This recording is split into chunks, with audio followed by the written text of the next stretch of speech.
ora sisa ny saina ho avy ilay fotoan-dehibe hanambaran'ny CES ny voaka-pividianana manoloana izay ihany koa nefa dia ny fampitona tetsy amin'ny kianjan'ny Magrobe Oririka ny mpanohana ny candidat Dr Jean-Louis Robinson mbola nanamafy ny fitakinana tokony anaovana famerenana ny fanosambato izy ireo eo ihany koa ny fanamarinana ny bulletin ampiasaina tamin'izay fividianana izay. Manamafy ny fitakinana tokony anatanterahana amin'ny famerenana ny fanosambato amin'ny fifidianana filoham-pirenena sy ny fanaovana fanamariana ny bulletin nampiasaina tamin'ny fifidianana ny mpanohana ny Dr Jean-Louis Robinson. Tsotra ny anay akorafa-valomana miaraka amin'ny Dr Robinson satria izy natolotry ny akorafa-valomana. Tsotra ny anay rapitso araka ny antsoavina ataoko teto amin'ny kianjan'ny finoana eto Magro dia ny hoe matoky sy manantena en CES zay failazany maro ary amoaka ny vokatra tena maro. Izay indrindra mahatonga anay tahaka ny hoe ataovy aloha ny recomptage na ny fanisana indray mandeha an'ireo bulletin avy any amin'ny vokatry ny fifidianana amin'ny latsabato zany, ary ataovy ny fanamarinana na ny vérification et authentification des bulletins hoe tena bulletin tena tokony nampiasaina tamin'ireo fifidianareo dia no tao misy numéro de série dia misy ny proof rehetra tena bulletin ara-dalàna azy ireo.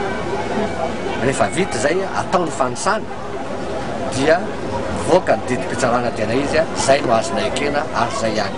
Napetraka nanomboka androany ihany koa ny komity manohana ny safidim-bahoaka na ny KMSB miaradia amin'ny Dr Jean-Louis Robinson.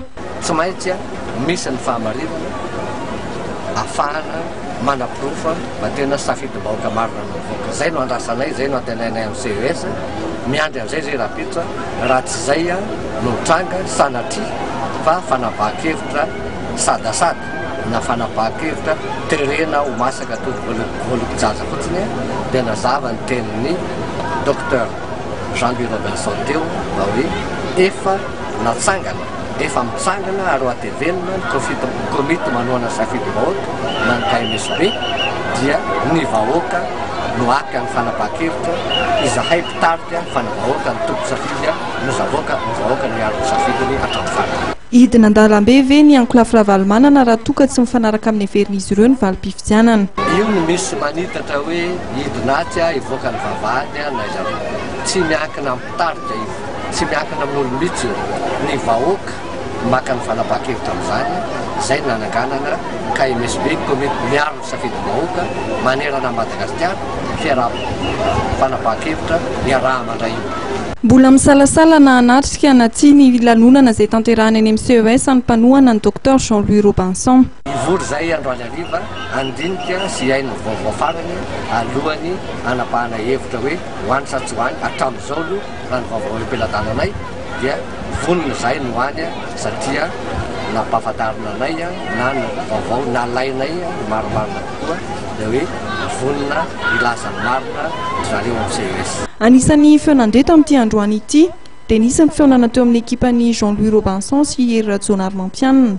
Tsy nanamarina ny fisian'izany ary tsy nitsipaka ihany koa Andriamatora Vatomanga Roland raha nanontanian'ny mpanao gazety izy androany. Taorian'ny feonana tamin'ny SADC dia mitohy araka nambaraky ny mpitariky ny delegation'ny ankolafy ravalomanana ny fifampitoniana izay tanterahan'ny ankolafy amin'ny maso ivovahiny miasa Somonina eto amintsika.